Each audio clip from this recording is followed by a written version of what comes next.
Hello दोस्तों, नमस्कार। अंजना कुमारी channel में आपका हार्दिक स्वागत है। मैं कामना करती हूँ कि आप लोग स्वस्थ रहें, तंदुरुस्त रहें, दिन दोगुनी रात चौगुनी उन्नति करते रहें।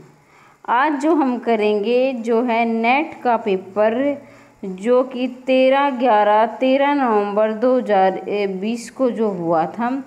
ये नेट का पेपर है। ये सेकंड पेपर है। फर्स्ट पेपर जनरल होता है और सेकंड पेपर होता है वो सब्जेक्ट का होता है। तो ये हिंदी का जो है पेपर है सेकंड।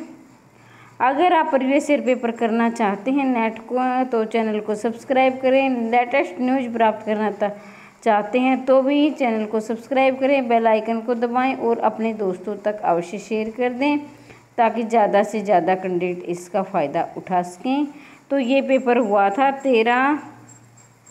13/11/2020 को और ये फर्स्ट शिफ्ट का पेपर था, मॉर्निंग में हुआ था। तो चलो अब इनकी ये शुरुआत करते हैं बगैर समय घुमाए।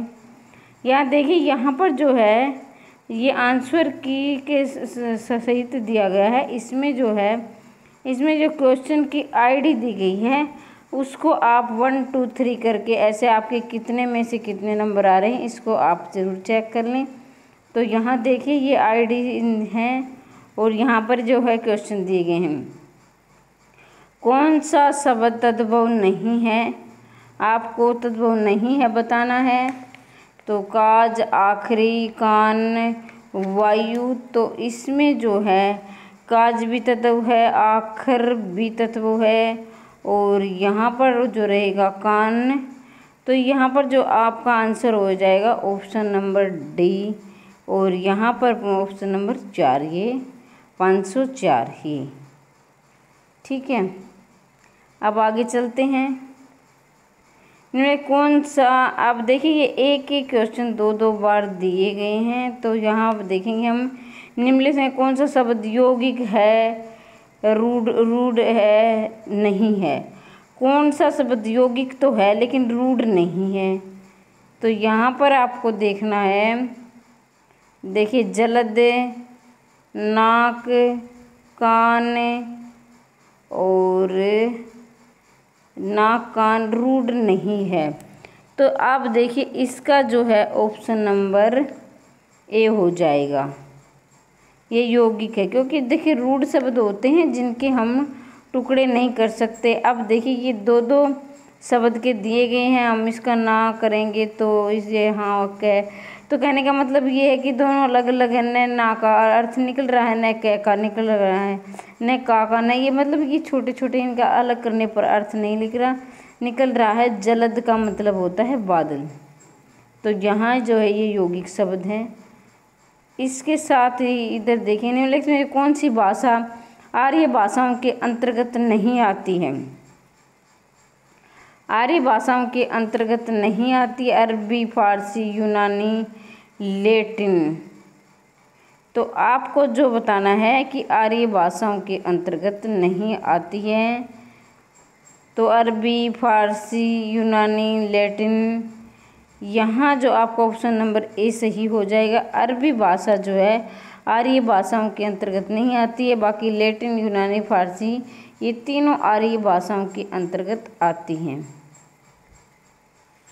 ठीक है,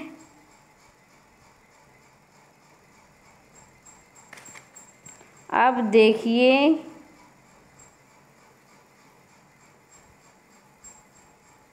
तारीख निम्न में से किस भाषा का मूल शब्द है। तारीख किस भाषा का मूल शब्द है ये आपको बताना है। ये वेरी इम्पोर्टेंट क्वेश्चन है, बार बार परीक्षाओं में पूछा गया प्रश्न है। इसको आप ध्यानपूर्वक देखें। देखिए पोर्चुगीज, अरबी, तुर्की, हिंदी। तो इसका जो है आंसर आपके सामने ये रहेगा। इसका आप खुद भी इसके देख सकते हैं। इसका आंसर रहेगा 2, यानी अरबी जो है, तारीख जो है अरबी शब्द है। तारीख किस चीज़ का शब्द है? अरबी शब्द है तारीख।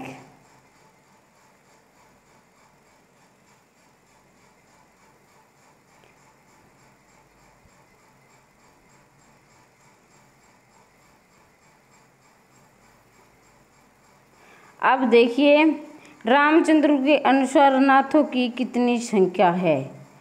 वैसे नहीं पूछा गया, यह ध्यान दीजिए, रामचंद्र शुक्ल के अनुसार पूछा गया है कि रामचंद्र शुक्ल ने नाथों की कितनी संख्या बताई है। देखिए 10, 9, 8, 7, तो नाथों की संख्या 9 है। ऑप्शन नंबर बी सही रहेगा। नाथों की संख्या कितनी है? 9। यहाँ जो है आपका ऑप्शन सही रह जाएगा, ऑप्शन नंबर 2। ये 5, ये क्वेश्चन की आईडी दी गई है, इसको देख के आप पजल ना हो। वैसे 1, 2, 3, 4 ऐसे ही आएंगे। रामचंद्र शुक्ल ने नाथों की संख्या कितनी? 9 बताई है। फिर देखिए ये 2 बार दिए गए हैं। नगर भोइया वो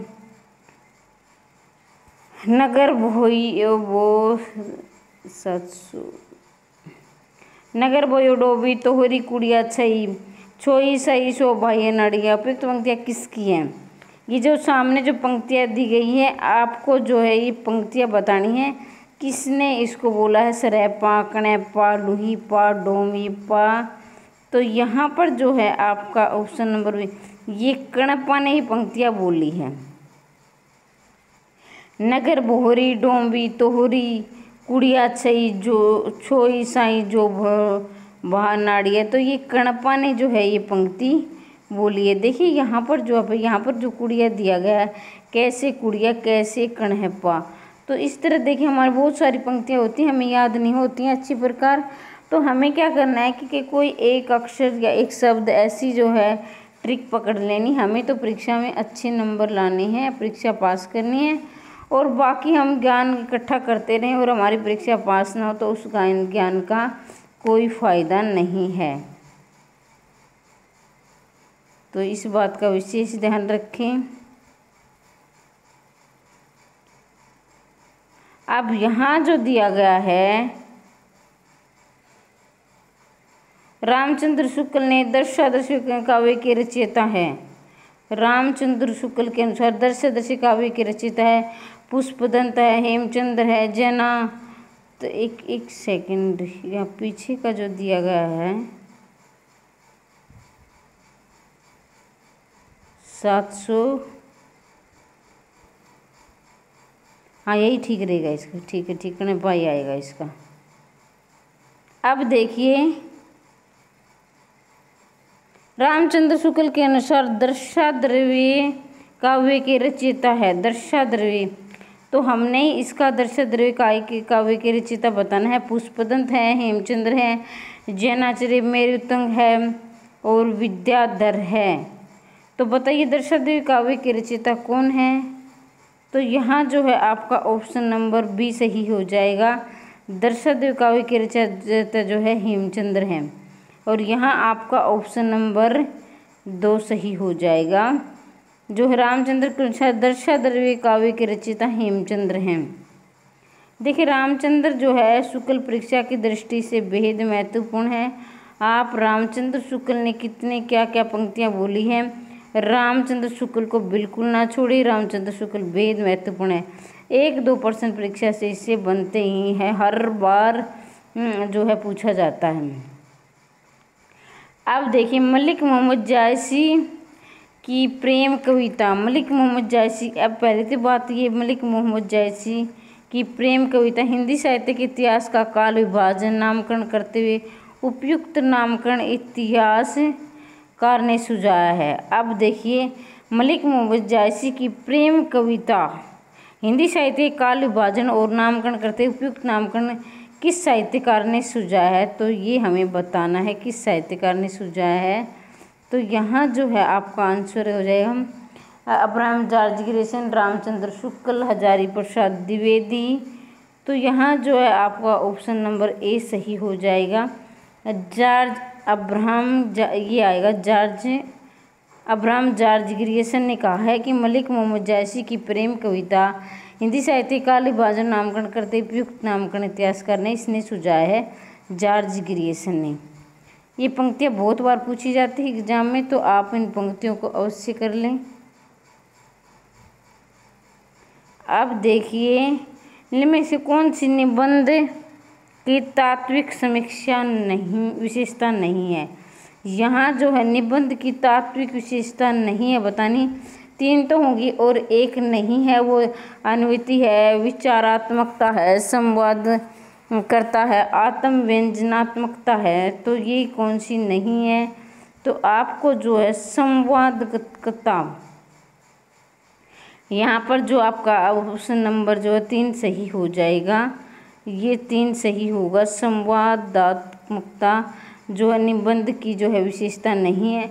अनुभूति भी है, विचारात्मकता भी है, आत्म व्यंजनात्मकता भी है। देखिए निबंध में जो है विचारात्मकता का सबसे ज़्यादा महत्वपूर्ण स्थान है, तो ये जरूर याद करें आप। फिर आगे चलते हैं। त्रिशुंग के नाटककार है। त्रिशुंग के नाटककार कौन है? मुद्रा राक्षस है, ब्रजमोहन शाह है, मणि मधुकर है, रमेश बख्शी है। तो ये मुद्रा राक्षस त्रिशंकु के रचनाकार यहाँ पर पूछा गया है। तो यहाँ जो है आपका आंसर हो जाएगा 2, ब्रजमोहन शाह। ब्रजमोहन शाह जो त्रिशंकु के नाटककार हैं। ब्रजमोहन शाह त्रिशंकु के नाटककार हैं।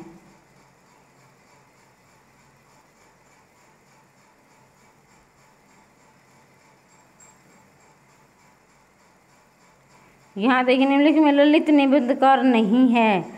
ललित निबंधकार बहुत पूछे जाते हैं, हर परीक्षा में ललित निबंधकार से जो है प्रश्न बनते हैं। तो इस बात को देखिए, हजारी प्रसाद द्विवेदी भी ललित निबंधकार हैं, विद्यानिवास मिश्र भी हैं, कुबेरनाथ भी है, रामचंद्र शुक्ल जो है वो ललित निबंधकार नहीं है। ऑप्शन नंबर इसका ये सही हो जाएगा।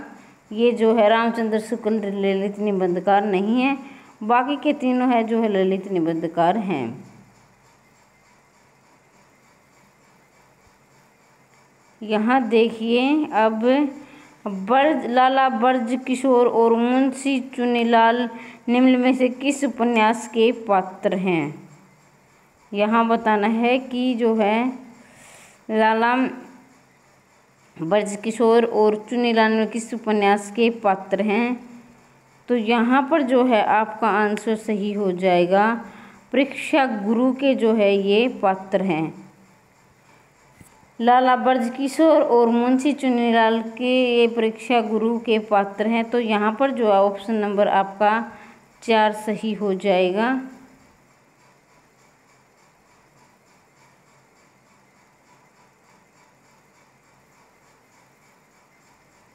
अब देखिए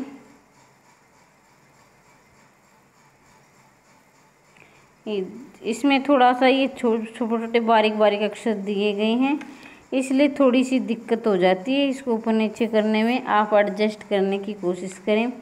आधुनिक ईरान की पृष्ठभूमि पर रक्त रंजित क्रांति का चित्रण में किस उपन्यास में किया गया है? आधुनिक ईरान की पृष्ठभूमि रक्त रंजित क्रांति का चित्रण किस उपन्यास में किया गया? दूसरी तरफ लाल पसीना, 7 नदियाँ, एक समुद्र, वे दिन।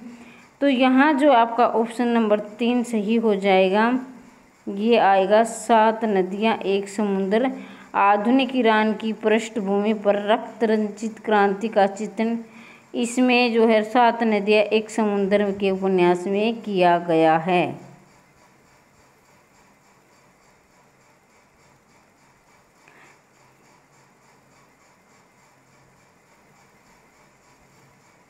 अब देखिए जो है आगे का ये क्वेश्चन है, सीता हरण तात जनी केहूँ पिता संजाई, जो मैं राम तो कुलू सहित कहीं दशानन जाई में कौन सी ध्वनि है? यहाँ पर जो है सामने पंक्तियाँ दी गई है और यहाँ पर जो है आपने ये बतानी है कि ये ध्वनियाँ कौन सी हैं। मैं थोड़ा सा इसको बड़ा कर देती हूँ।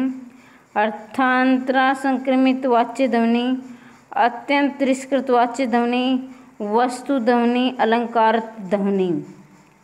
तो यहाँ जो है आपका आंसर हो जाएगा ऑप्शन नंबर ए।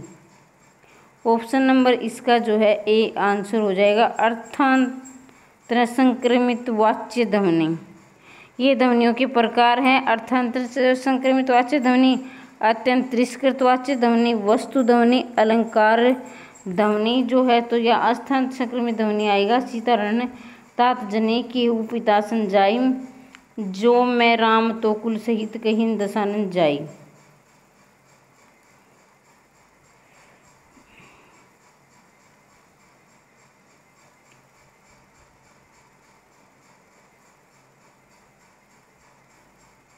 अब आगे देखिए जो है देश प्रेम है क्या प्रेम ही तो है, इस प्रेम का आलंबन क्या है, सारा देश अर्थात मनुष्य पशु पक्षी नदी नाले वन सहित सारी भूमि। ये कथन किसका है?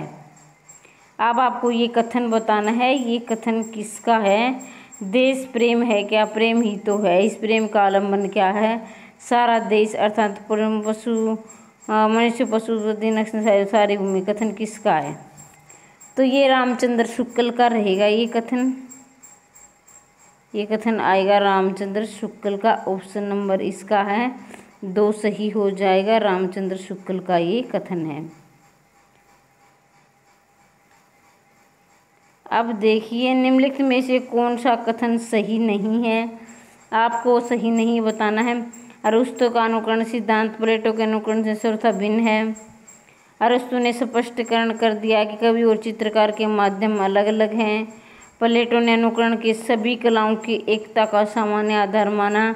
अरस्तु का अनुकरण सिद्धांत प्लेटो के अनुकरण सिद्धांत का अनुकरण मात्र है। तो यहाँ पर जो है आपका ऑप्शन नंबर जो है 4 सही हो जाएगा। ये सही नहीं है। अरस्तु का अनुकरण सिद्धांत प्लेटो का अनुकरण सिद्धांत का अनुकरण मात्र, ये सही नहीं। कहने का मतलब ये तीनों सही हैं।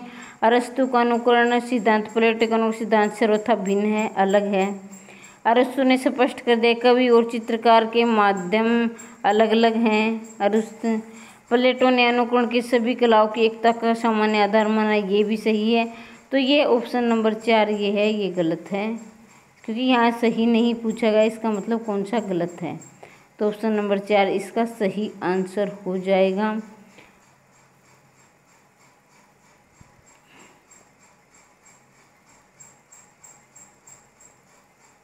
अब देखिए निम्नलिखित में कौन सा कथन सही है, कौन सा कथन सही है। अब की बार हमने सही ढूंढना है। वर्ड्सवर्थ की कृति बायोग्राफी लिटरेरिया, वर्ड्सवर्थ की कृति व बायोग्राफी लिटरेरिया कल्पना के सिद्धांत का विस्तृत विश्लेषण है। Samuel talon Coleridge William Wordsworth में गुरु शिष्य का संबंध था। कल्पना के संबंध में दोनों के मतैक्य का ये महत्वपूर्ण कारण था। कोलरिज के अनुसार किसी कलाकृति का मूल्य उसकी कलात्मकता में ही है, उसके बाहर नहीं है। कल्पना को कोलरिज केवल काव्य सर्जन के अनिवार्य मानते हैं, आलोचना उसकी भूमिका नहीं है। तो यहाँ पर जो आपका ऑप्शन नंबर 3 सही रहेगा, ये 3 आएगा। तो इसका जो है ऑप्शन नंबर 3 सही रहेगा। देखिए सही है, ये सब गलत है। बाकी कोलरिज के अनुसार किसी कलाकृति का मूल्य उसकी कलात्मकता ही है, उसके बाहर नहीं है। कोलरिज का जो है ये मत ठीक है। कोलरिज के अनुसार किसी कलाकृति का मूल्य उसकी कलात्मकता ही है, उसके बाहर नहीं है। ऑप्शन नंबर इसका 3 सही हो जाएगा। अब देखते हैं हम आगे।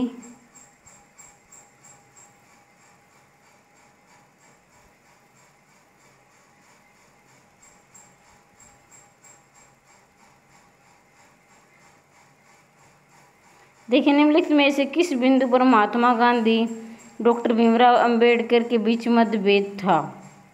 ये देखा जाए तो जो है ये क्वेश्चन सिर्फ हिंदी के लिए ज़रूरी नहीं है, ये जो है जीके में भी ये क्वेश्चन पूछा जा सकता है। अब आपको बताना है कि जो है इनमें किस बिंदु पर महात्मा गांधी और डॉक्टर भीमराव अंबेडकर के बीच मतभेद था। अहिंसा, अलग मतदाता सूची, करुणा, लोकतंत्र। तो आप इसका आंसर बताएंगे। इसका आंसर हो जाएगा अलग मतदाता सूची। अलग मतदाता, इसमें जो महात्मा गांधी और डॉक्टर भीमराव अंबेडकर के बीच मतभेद था क्योंकि महात्मा गांधी से साथ ही मतदाता चाहते थे, लेकिन भी डॉक्टर भीमराव अनुसूचित जातियों के लिए अलग मतदाता सूची तैयार करवाना चाहते थे। अहिंसा तो दोनों ही नहीं चाहते थे, मत एक था, करुणा में दोनों में थी, और लोकतंत्र भी दोनों चाहते थे। तो यहाँ पर जो है अलग मतदाता सूची ऑप्शन नंबर 20 का सही हो जाएगा। ठीक है,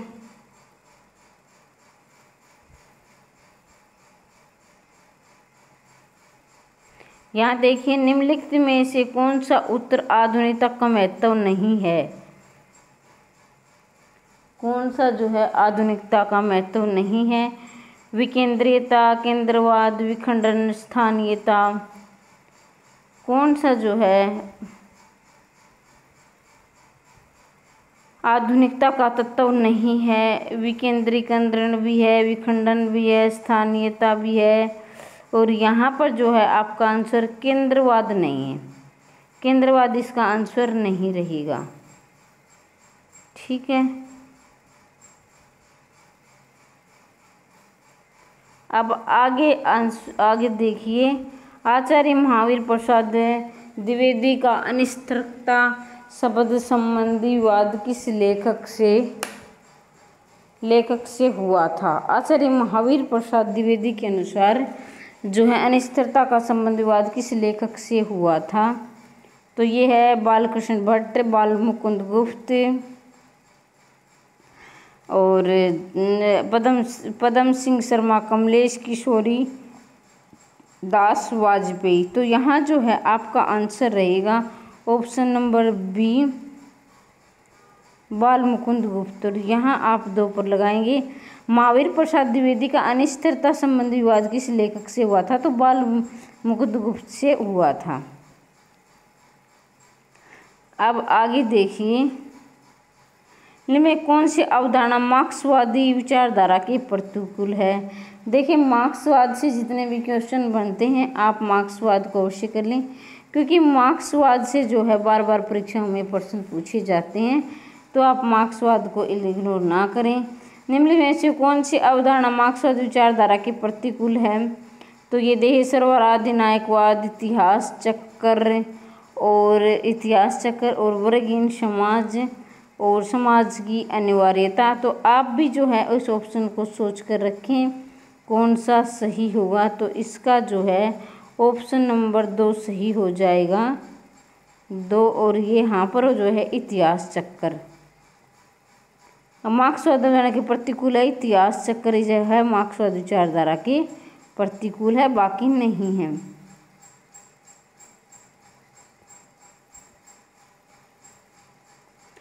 भवानी प्रसाद मिश्र की कविता सतपुड़ा के जंगल में गौड़ जाति निम्नलिखित किसे पाल कर बैठी है?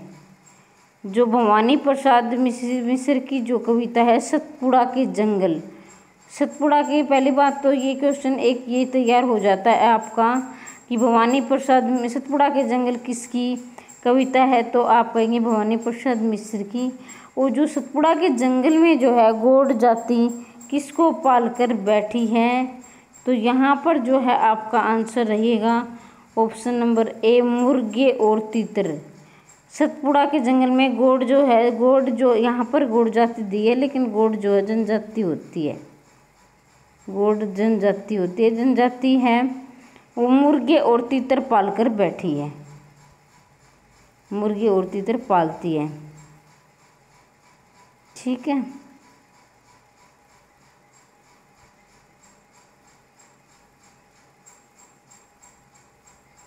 अब देखिए, रामचरितमानस के उत्तरकांड में ज्ञान की अपेक्षा भक्ति को अधिक सुसाध्य और आशु फलदायी कहा है, कथन किसका है? रामचरितमानस के उत्तरकांड में, रामचरितमानस में कितने कांड है टोटल? रामचरितमानस में 7 कांड है। ये क्वेश्चन बहुत बार पूछा जाता है कि रामचरितमानस में कितने कांड है? तो 7 कांड है रामचरितमानस में। और जो उत्तरकांड है वो सबसे पीछे का कांड है, यानी सबसे लास्ट का अंतिम कांड है।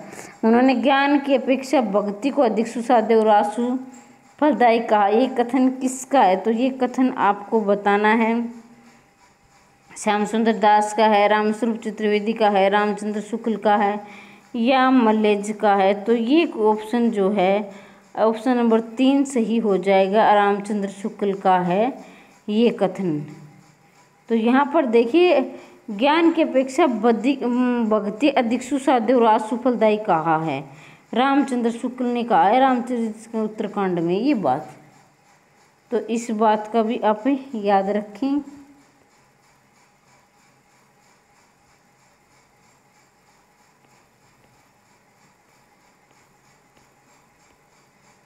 अब देख, गोरी सोवे सेज पर मुख पर डारे केस, चल खुसरो घर आपने चहु बही देश। तो ये जो पंक्तियाँ कही हैं, देखिए सबसे पहले तो ये जो पंक्तियाँ लिखी हैं तो ये तो लिखी हैं अमीर खुसरो ने, लेकिन ये अमीर खुसरो ने तो लिखी हैं, लेकिन इस किसके संदर्भ में यानी किसके बारे में ये कहा है आपको ये याद रखना है। तो ये जो है हजरत निजामुद्दीन औलिया की मृत्यु पर कहा था अमीर खुसरो ने। क्या कहा था? हजरत निजामुद्दीन औलिया की मृत्यु पर गोरी सोवे सेज पर मुख पर डारे केस, चल घर खुसरो रन बहु चहु देश। तो ये हजरत निजामुद्दीन औलिया की मृत्यु पर कहा था, इसको भी आप याद रखें।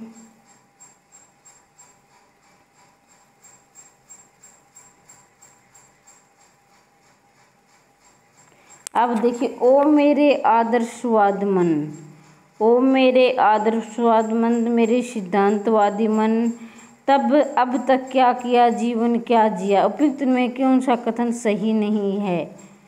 इसमें से जो है आपको सही नहीं है वो ढूंढना है, उपयुक्त में कौन सा कथन सही नहीं है। तो ये हो जाएगा स्वयं से संतुष्टि, आत्मालोचना, असमंजस की स्थिति, आत्ममंथन। तो ये जो है ऑप्शन नंबर इसका जो है 3 सही हो जाएगा, असमंजस की स्थिति। असमंजस की स्थिति जो है ये देखिए, ओ मेरे आदर्शवादी मन, मेरे सिद्धांतवादी मन, अब तक क्या किया जीवन क्या जिया। तो यहाँ पर जो है लेखक असमंजस की स्थिति के बारे में बात कर रहा है। तो इस बात को भी आप याद रखें।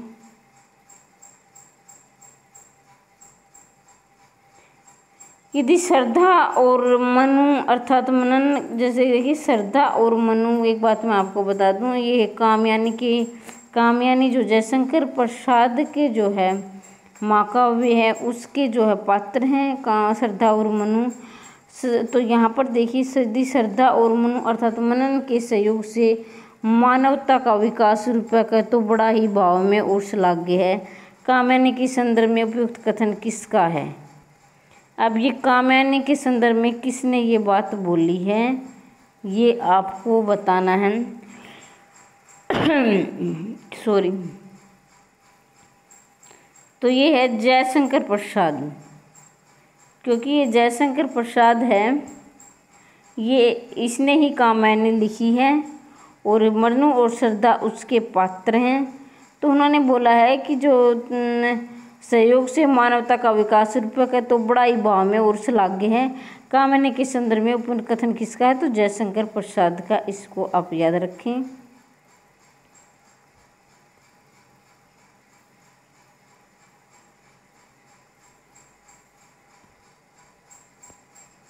देखिए, साधो देखो जग बोराना, साची कहो तो मारन धावे, झूठे जग पतियाना, हिंदू कहते है राम हमारा, मुसलमान रहमाना, आपस में दो लड़े मृत्यु है मरम कोई नहीं जाना।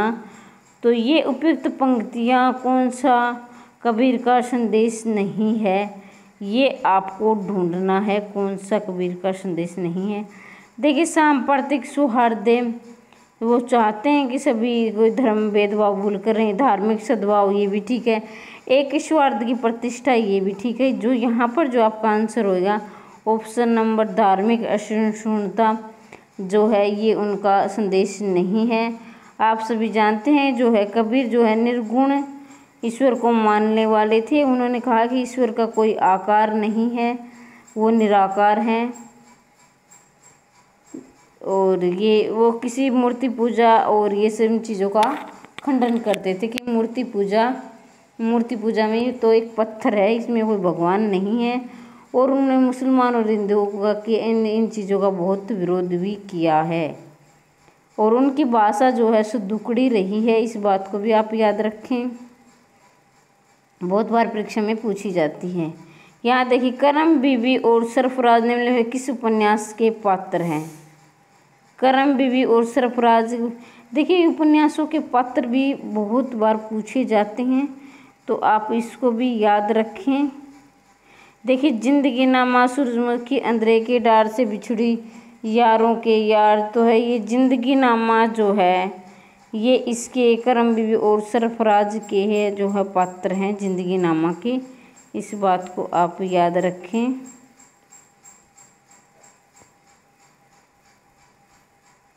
मानस का हंस उपन्यास के पात्र नहीं है। देखिए, मानस का हंस जो है अमृत राय ने लिखी थी, और जो मानस का हंस है वो तुलसीदास के जीवन पर आधारित है।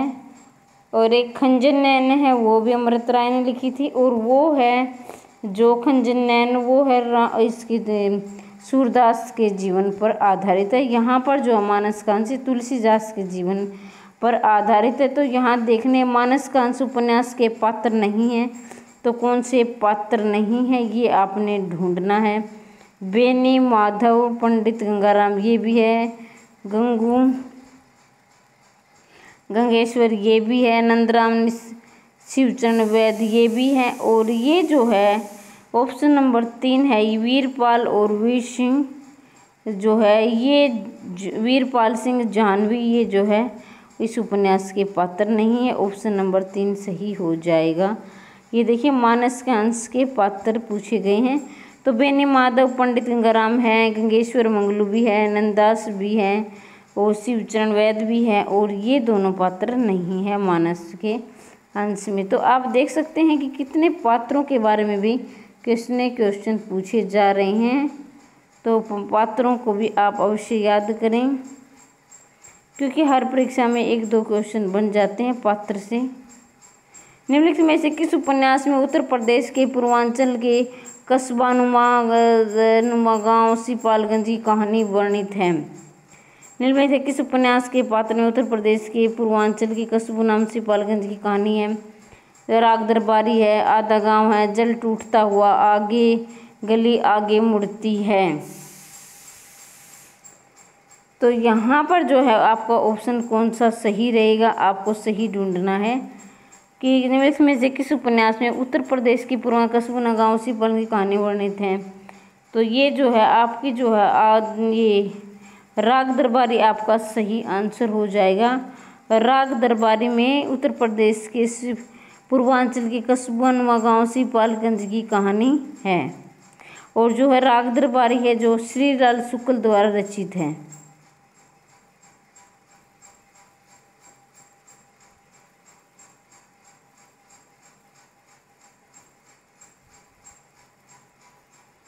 यहाँ देखिए, अब शकुन और डॉक्टर जोशी के अंतर संबंधों पर आधारित कथानक किस उपन्यास में प्रस्तुत किया गया है।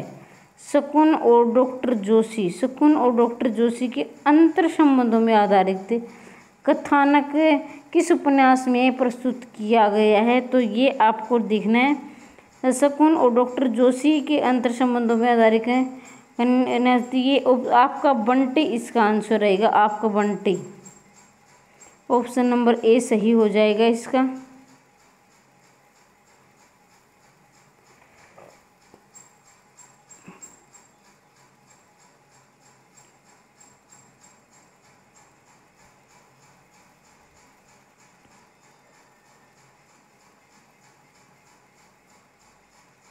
यहाँ देखना है कि प्रेमचंद कृत प्रायश्चित कहानी के पात्र हैं। प्रेमचंद कृत का मतलब होता है कि प्रेमचंद ने इसकी रचना की है।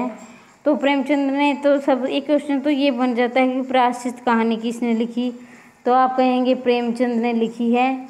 और जो है उस कहानी के पात्र हैं, पात्र ढूंढे सुबोधर चंद, मदारी लाल, गंगी और मैं, कुकरुण और प्रकाश, श्याम और धर्मदास। तो यहाँ पर जो आपका आंसर हो जाएगा ऑप्शन नंबर 1 सही हो जाएगा। सुबोध चंद्र और मदारी लाल जो है उपन्यास प्रेमचंद कृत प्राचीन कहानी के पात्र हैं, सुबोध चंद्र और मदारी लाल।